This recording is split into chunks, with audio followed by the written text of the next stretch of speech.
Fonterra's whole milk powder plant in Darfield is the first greenfield site for the dairy co-op in the 12 years since it was formed in 2001. Stage 1 is now complete at a cost of $500 million, and an additional $300 million is being spent on Stage 2. Back in April last year, this was still a bare paddock. We now have established the manufacturing site on a 12-hectare area, and that's amongst a total of about 650 hectares of farmland which Fonterra owns here in Darfield. Behind me you can see the milk powder drying tower. Inside that's a spray dryer that's capable of drying about 15.5 tonnes per hour of whole milk powder, and that roughly equates to around 2.4 million litres per day of whole milk off farms. The capacity of the second milk powder dryer is pretty close to double the capacity of the first dryer, so that's taking us up to about 30 tonnes per hour, and that'll be the spray dryer that has the largest capacity of any spray dryer in the world for milk powder. Milk has been growing in the Canterbury region at a rate of around about 5% per year for quite a few years now. Coming through to Darfield, or this area in Canterbury, gave us the opportunity to establish a new manufacturing facility to allow us to have some capacity to grow our manufacturing capability as the milk continues to grow.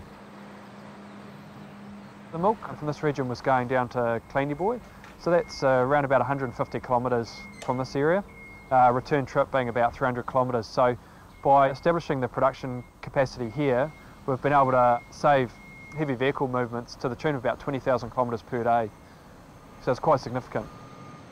Being a new site really gives us the opportunity to lay things out well and not be constrained by any existing buildings or structures and the likes. I guess the milk powder process itself hasn't fundamentally changed, but year on year there are technology improvements and innovations, and so we've been able to incorporate those and to be left with a world-class facility, and includes all that modern technology.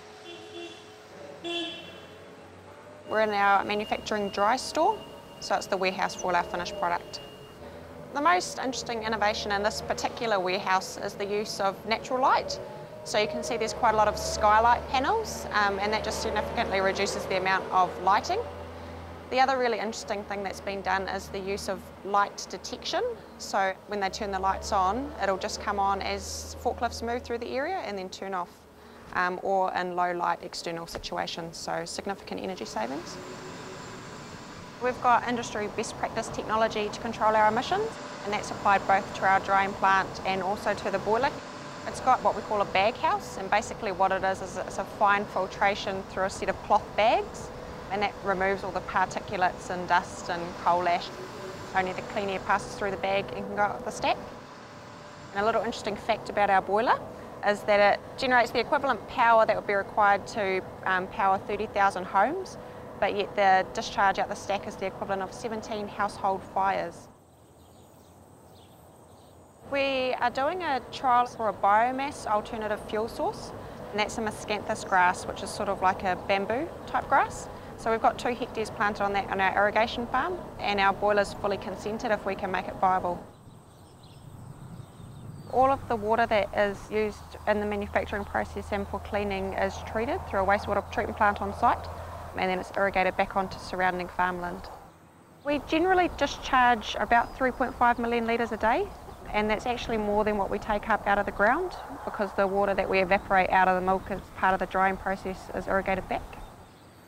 The industry best practice target for dry plants is a ratio of 1 litre to milk to 1 litre of water used for processing, and Darfield site's currently operating at 0.83 for a ratio, so we're actually under the best practice target.